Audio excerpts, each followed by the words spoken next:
अखण्डमण्डलाकारं व्याप्तमेन चराचरं तत्पदं दर्शितं येनं परमानन्दं सद्गुरुं गुरु ब्रह्मा गुरु विष्णु गुरुदेवो महेश्वरः गुरु साक्षात् परब्रह्म तस्मै श्री गुरुवे नमः। ध्यानमूलं गुरुमूर्तिः पूजामूलं गुरुपदं मंत्रमूलं गुरुर्वाक्यं मोक्षमूलं गुरुकृपा। सद्गुरु भगवान की जय, स्वामी जी महाराज की जय। शिवोहम। आज हम गीता के 10वें अध्याय का 35वां श्लोक ले रहे हैं। इसमें भगवान ने बृहत् साम आदि विभूतियों का कथन किया है। बृहत् साम तथा सामना गायत्री छंदसामहं मासानां मार्गशीर्षो मृतूनां कुसुमाकरः। बृहत् साम तथा सामनां गायत्री छंदसाम् अहं मासानां मार्गशीर्षा अहं ऋतूनां कुसुमाकरः।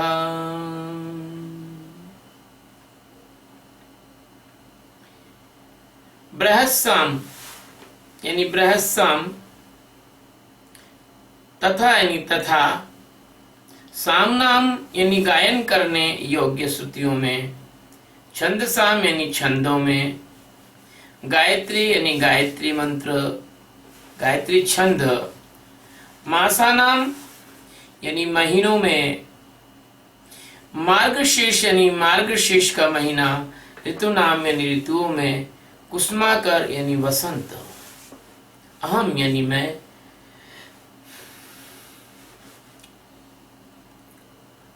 हूं। भगवान कहते हैं कि अर्जुन, गायन करने योग्य श्रुतियों में मैं बृहत्साम हूं, तथा छंदों में मैं गायत्री छंद हूं, तथा महीनों में मार्गशीर्ष का महीना हूं, और ऋतुओं में मैं बसंत हूं। सतगुरु सच्चिदानंद परमात्मा जो अनंत कोटि ब्रह्मांडों के एकमात्र नायक हैं, एकमात्र स्वामी हैं, एकमात्र आधार हैं, एकमात्र अधिष्ठान है, एकमात्र धारण करता है, ऐसे भगवान जो अनंत अनंत कोटि आकाश गंगाओं के और अनंत अनंत कोटि ब्रह्मांडों के नायक होकर भी अर्जुन को अपनी विभूतियों के बारे में, अर्जुन के निवेदन करने पर प्रमुख विभूतियों के बारे में समझा रहे हैं। और ये विभूतियां वही विभूतियां समझा रहे हैं जो इस ब्रह्मांड में हैं, क्योंकि उनके तो अनेक अनेक ब्रह्मांड हैं, इसलिए उनकी विभूतियों का कोई अंत नहीं है। भगवान कह रहे हैं कि अर्जुन, गायन करने योग्य श्रुतियों में मैं बृहत्साम हूं। जैसे आप लोग भगवान की प्रार्थना करते हैं, गुरु महाराज की प्रार्थना में आप लोग गीत गाते हैं, ऐसे प्राचीन काल में ऋषियों ने अस्तित्व के विभिन्न रूपों की प्रार्थना में ऋचाएं लिखी थी।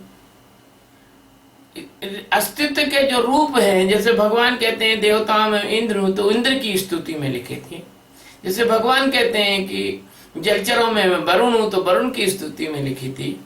तो ये ऋचाएं लिखी थी, और ऋचाएं ये गाई जा सकती थी, इसलिए इसको गाने योग्य थी, इसलिए साम्य नाम इनको कहते हैं। साम यानी गाना, सारे गामा पादा निसा, सारे गामा पधा निसा। ये साम नाम का मतलब ये है कि सारे गामा से जो प्रारंभ होता है, गायन शुरू होता है। जैसे कि अपन गाते हैं,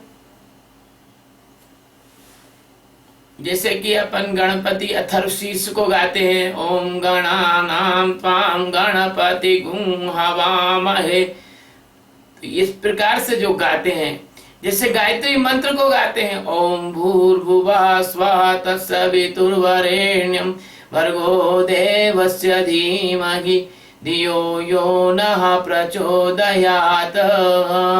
तो जिस प्रकार से जिसको गाया जा सकता है, ऐसे गायन योग्य श्रुतियों में मैं बृहत साम हूं। बृहत साम का मतलब होता है बड़ा सामवेद, बड़ा गायन। जीवन में आप जो कुछ अच्छा और विशिष्ट और प्रभावोत्पादक पाते हैं वो सब कुछ सच्चिदानंद परमात्मा की कृपा से ही है।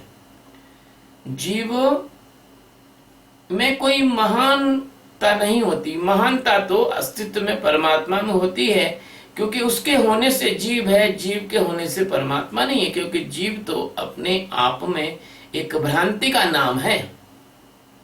इसलिए भगवान यहाँ कह रहे हैं कि जीवन में अगर जरा सी कोई साम्य अवस्था आ जाए, छोटी सी समता आ जाए, प्रारंभ हो जाए, तो धीरे धीरे यही संतुलन साक्षी दृष्टा के द्वारा बड़ा संतुलन बनता है, और फिर यही संतुलन हमारे पूरे के पूरे बृहद जीवन में छा जाता है।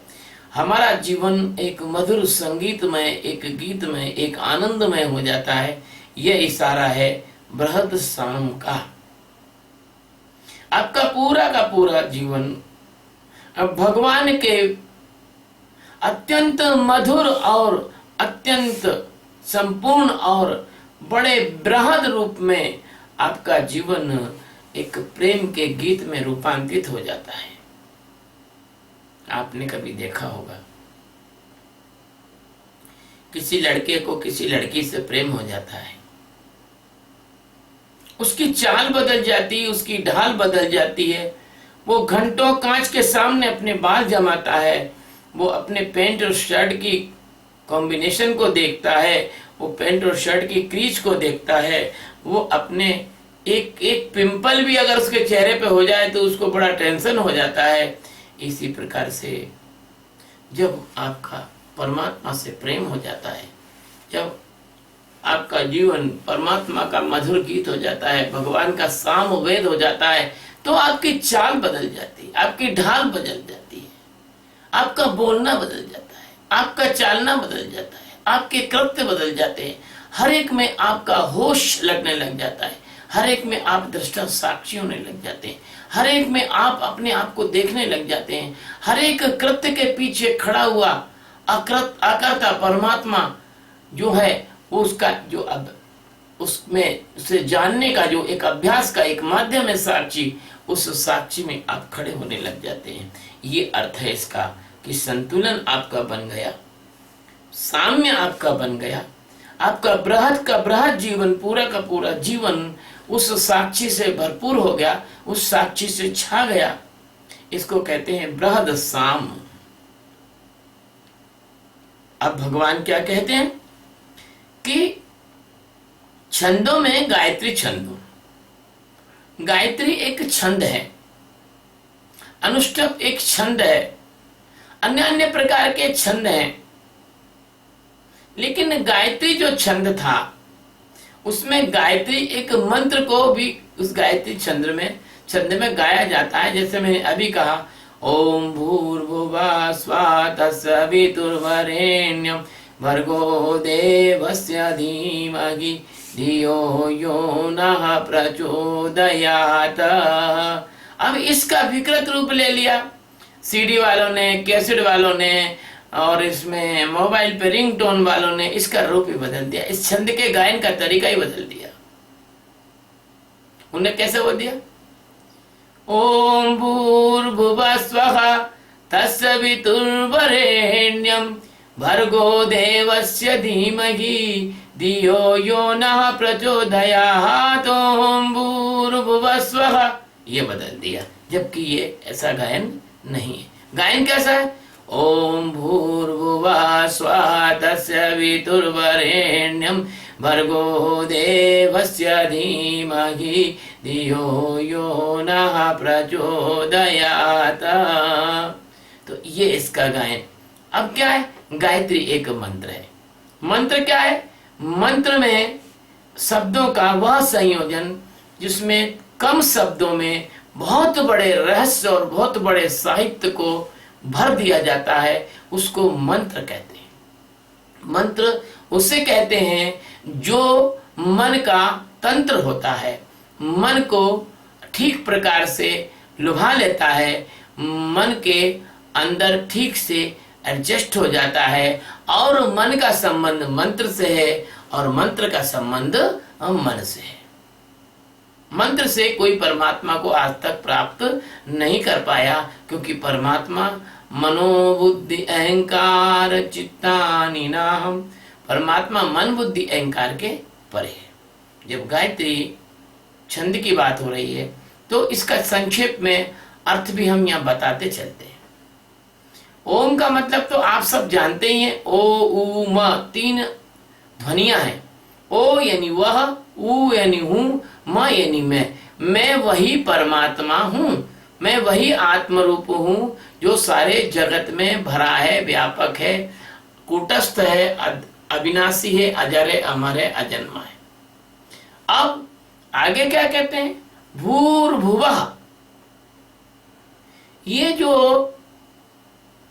लोक हैं, भू भुवा स्वा महा जना तपा सत्यम, इन लोकों के बारे में बता रहे हैं।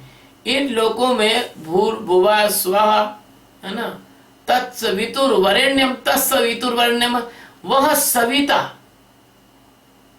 उसका मैं वर्ण करता हूं, और सविता मेरा वर्ण करे, मतलब सूर्य मेरा वर्ण करे, और धियो योना प्रचोदयात्, और जिस प्रकार से सूर्य ब्रह्मांड को प्रकाशित करता है, ऐसे सूर्य मेरी बुद्धि को प्रकाशित करे और मैं परमात्मा तक जा सकूं।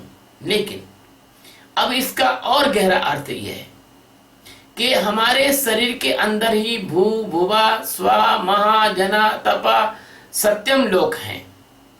जैसे भूलोक क्या है, जब आप भौतिक वस्तुओं में फंसे रहते हैं, ये आपका जो स्थूल शरीर है ये भूलोक है। योगाचार्य कहेंगे कि भाई मूलाधार चक्र आपका भूलोक है, लेकिन इससे और आगे की बारीक बात है, ये पूरा का पूरा शरीर भूलोक है। और इस शरीर के अंदर जो इंद्रियों की तन्मात्राएं हैं वो भुवालोक है, क्योंकि उनके कारण से इस भुवन में, तुम्हारे शरीर रूपी भुवन में, और एक रोचकता, एक चेतना, एक आनंद, एक रुचि, ये सब आती है। स्व नाम आपके परमात्मा के स्वरूप का है।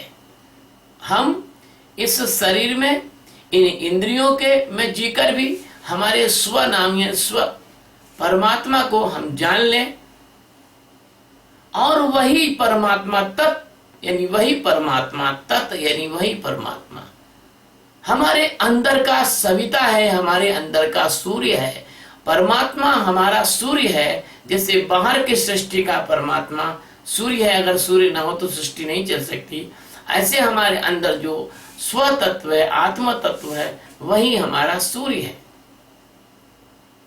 और उस सूर्य में तत्सवितुर वरेण्यम, हम संसार की अस्थिरता को, संसार की नश्वरता को, संसार के विषयों को, संसार की परेशानियों को, संसार की किसी भी चीज को नहीं चुनते। हम क्या चुनते हैं, सवितुर वरेण्यम, हम हमारी आत्मा के जागरण को ही चुनते हैं, हम हमारे आत्मज्ञान को ही चुनते हैं। आत्मज्ञान ही हमारा जीवन लक्ष्य है, आत्मज्ञान ही हमारा ध्येय लक्ष्य है, आत्मज्ञान ही हमारा परम लक्ष्य है, आत्मज्ञान ही हमारा सर्वाधिक महत्वपूर्ण कार्य है जीवन का। जैसे आदमी को जीने के लिए सांस की जरूरत होती है,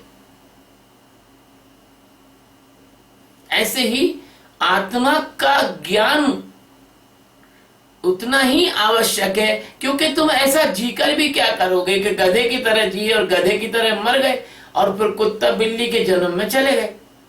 इससे तो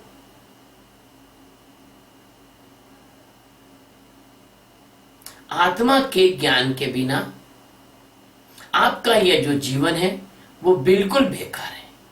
आत्मा का ज्ञान यदि आपको हो जाए तो यह आपका जीवन धन्य है।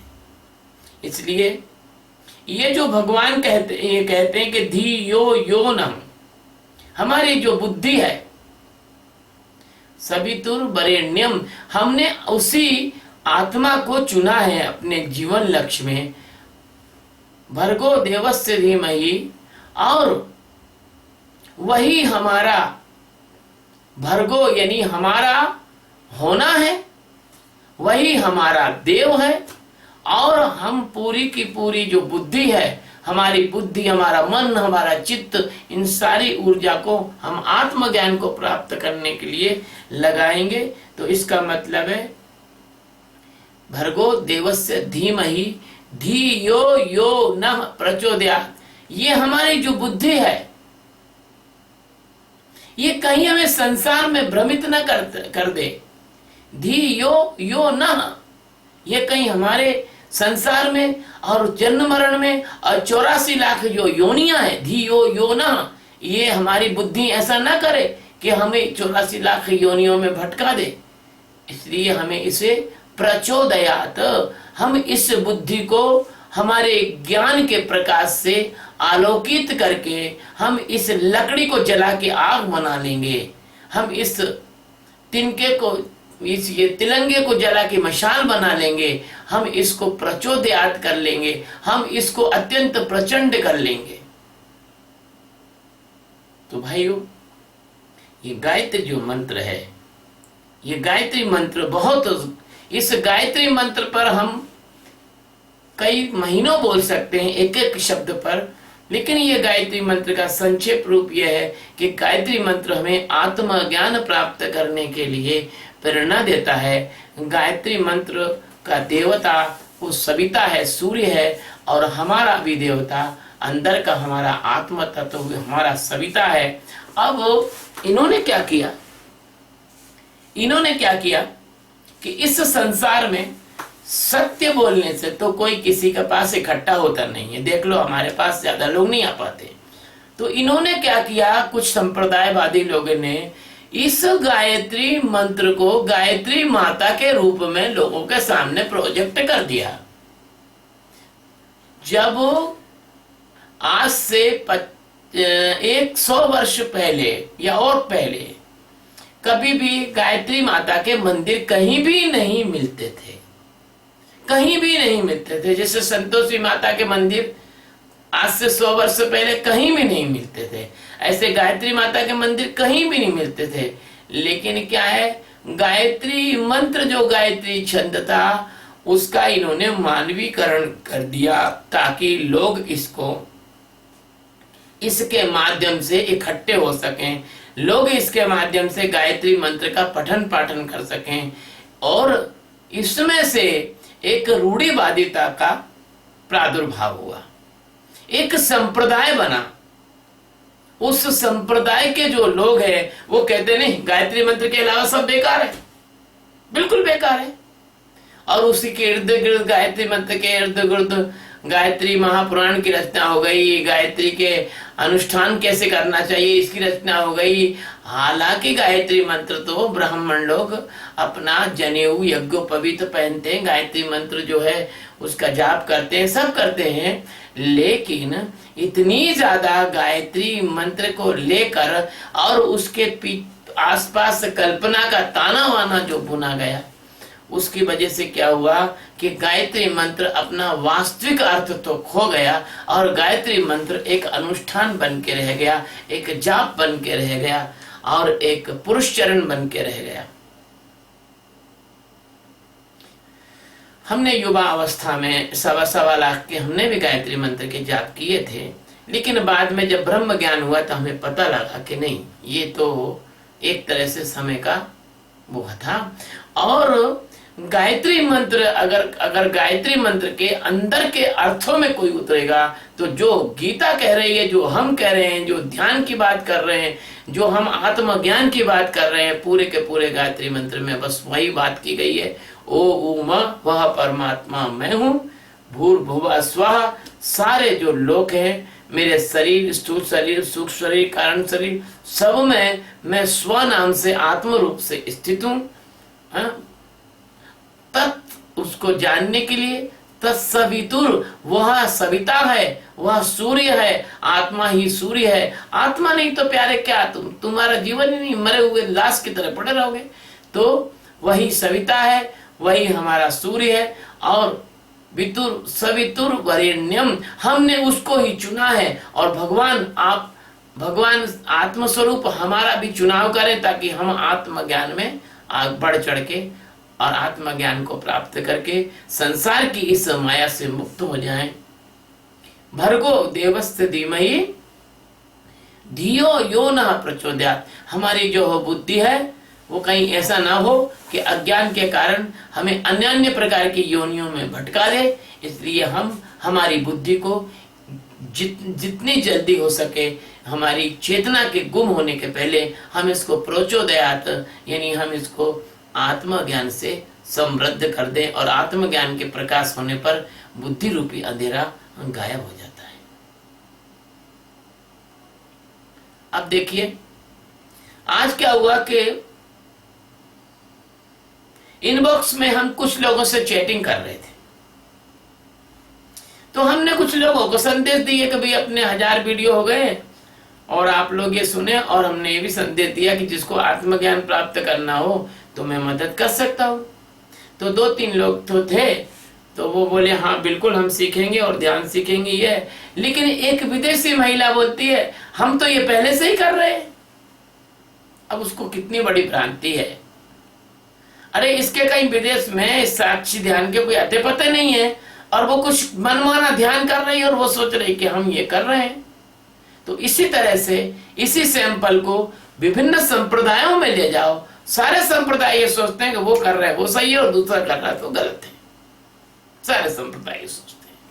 यहाँ पर संप्रदायों की सीमाओं को तोड़कर, संप्रदायों के संकीर्ण मनोवृत्ति को तोड़कर सब में होने वाले परमात्मा को, सब में हम शिवो हम, सब में होने वाले परमात्मा को, तुम में होने वाले सोहम को, सर्वखिल ब्रह्म को हमें अपने अंदर जान कर, उसमें जाग कर उसमें जीना होगा।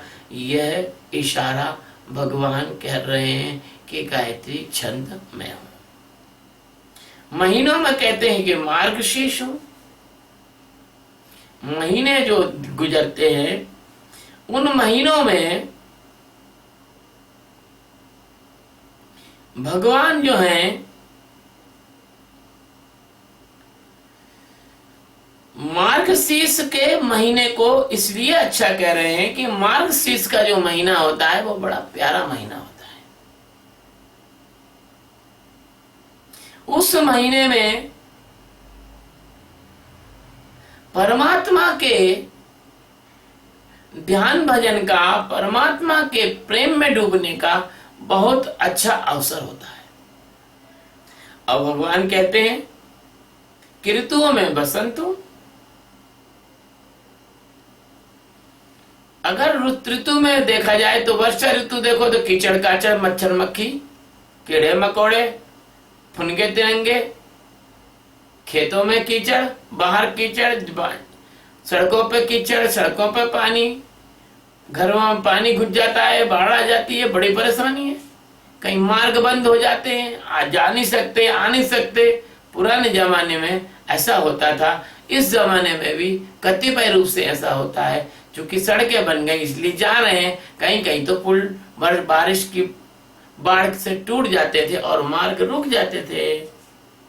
जैसे कि हमारे मध्य प्रदेश में एक मंडला जिला है, वो बरसात में अधिकतर वहां पर आवागमन का साधन टूट जाता है। हमारे यहाँ इंदौर संभाग में एक अलीराजपुर करके गांव है, वहां सोंडवा है, छकतला है, और वहां पर एक ऐसे गांव हैं। उन गांवों में नर्मदा का जो पानी है, नर्मदा की जो दलदल है, वो इतनी ज्यादा पानी भर जाता है कि 4 महीने तक वहां जाना आना संभव नहीं हो पाता है। तो इस प्रकार से वर्षा ऋतु तो ठीक नहीं है। वर्षा ऋतु के बाद में शरद ऋतु आती है, उसमें कीचड़ काचड़ तो नहीं होती है, लेकिन ठंड का प्रारंभ हो जाता है। और इसके बाद ठंडी आती है, शीत ऋतु आती है, और बहुत कड़ाके की ठंड पड़ती है, दांत किटकिटा जाते हैं, पानी जम जाता है, बाहर निकल नहीं सकते, रजाई में छुपे रहो, आग जला के बैठे रहो। तो इस प्रकार से ये भी ठीक नहीं है। और शीत ऋतु के बाद एक ऋतु आती है जिसको वसंत बोलते हैं। उस वसंत ऋतु के बाद में ग्रीष्म ऋतु आती है। ग्रीष्म ऋतु में बड़ी बहुत कड़ाके की धूप निकलती है और बहुत गर्मी होती है। और देखिए कि उस समय वृष राशि का जो सूर्य होता है उसके बारे में पद्माकर ने कहा कि वृष को तरनी तेज सहसो किरनी कर, वृष को तरनी सेज सहसो किरनी कर, ज्वालन के जाल विकराल बरसत है। ज्वाला जैसे आग बरस रही हो ऐसे गर्मी में महसूस होता है। वृष को तरनी तेज सहसो किरनी करी, और ज्वालन के जाल विकराल बरसत है। तचत धरनी जग जरती झरनी छिरी, छाह को पकड़ पंछी पंथी बिरनत है। धरती तपने लग जाती है। तचती धरनी जग झरत झरनी, और ऐसा लगता है कि सारा संसार झड़ जाएगा, समाप्त हो जाएगा। तचती धरनी जग जरती झरनी छिरी, छाह को पकड़ पंछी पंथी बिरनत है। और थोड़ी सी कहीं ठंडी छाए मिल जाए तो उसको पकड़कर उसके सहारे से पंछी यानी पक्षी और पंथी यानी राहगीर बिरमत यानी चलते हैं। तो कहने का तात्पर्य है कि ये तो कष्टदायी है, लेकिन फिर क्या कहते हैं कि केलिन में कूल में कछारन में कुंजन में, है ना, केलिन में कूल में कछारन में कुंजन में, बगरो बसंत है कहे पद्मा कर परागन में पौन हूं मैं। इस तरह से बसंत का वर्णन करते हैं। कालिदास ने भी बसंत का वर्णन किया है। टेसू के फूल उग जाते हैं बसंत में, है ना, और तरह तरह के पुष्प जो हैं पुष्प खिल जाते हैं, फूल खिल जाते हैं।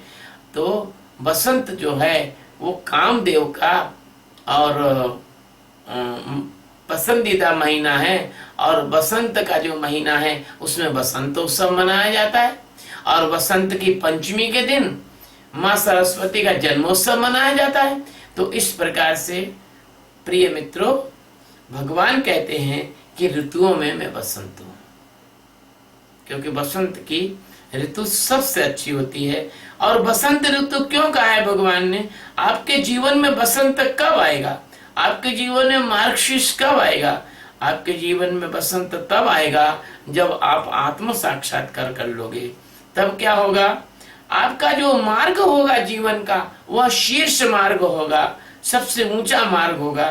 तब आप में समता आएगी, तब आप में मुदिता आएगी, तब आप में आनंद आएगा, तब आप में अंदर की शांति आएगी, तब आप में निरपेक्षता आएगी, तब आपकी चेतना जो है बहुत अच्छी होगी। तो जीवन में सच्ची प्रसन्नता के फूल खिलने लगेंगे। और यही अंदर का बसंत है। जब आपको आत्मज्ञान हो जाए तभी आपका बसंत है। तभी कहते हैं कि सदा दिवाली संत की 12 मास बसंत। और संत हमेशा आनंदित रहता है। आप भी संत हो जाओगे, सदा सदा आनंदित हो जाओगे और 12 महीने आपको बसंत जैसा जीवन लगेगा, क्योंकि आत्मज्ञान होने के बाद सब कुछ अच्छा हो जाता है, सब कुछ उत्तम हो जाता है, सब कुछ श्रेष्ठ हो जाता है। मैं आपके जीवन में आत्मज्ञान घटित हो, इसकी अस्तित्व से प्रार्थना करता हूँ। और आपसे प्रार्थना करता हूँ कि इन वीडियो को आप सब्सक्राइब करें जो YouTube पे हम डाल रहे हैं। और इनको सब्सक्राइब करने के बाद में अपने मित्रों, संबंधियों, अपने पहचान वालों को इनको सुनाएं। हो सकता है उनमें से कोई परमात्मा का प्यासा प्यारा जिज्ञासु हो, वो किसी न किसी माध्यम से, किसी न किसी बहाने से हमारे जैसे किसी सदगुरु के पास पहुंच जाए और पहुंचकर उसको आत्मज्ञान हो जाए। इसके लिए आत्मज्ञान का द्वार खोलने के लिए, आत्मज्ञान कैसे हो उसका पहला जो पड़ाव हम बताने के लिए दिल्ली में 1 अगस्त 2015 को ध्यान शिविर का आयोजन किया गया है। इसमें जो भाई हिस्सा लेना चाहते हो, जो बहनें हिस्सा लेना चाहती हो, जो माताएं हिस्सा लेना चाहती हो, उनके लिए ये ध्यान सीखने का बहुत अवसर है। और उनको अगर इसमें अपना रजिस्ट्रेशन कराना, इसमें रजिस्ट्रेशन बहुत ज़रूरी है। अगर आप रजिस्ट्रेशन कराना चाहते हैं तो आप भाई सत्यबोध प्रेमानंद की फेसबुक की बाल पे इसकी सारी जानकारी देखें, और स्वामी वेदांतानंद जी की भी फेसबुक बाल पे ये सारी जानकारी है। अब इसके वाणी को विराम देते हैं। इस श्लोक का अर्थ आज इतना ही करेंगे। शिव।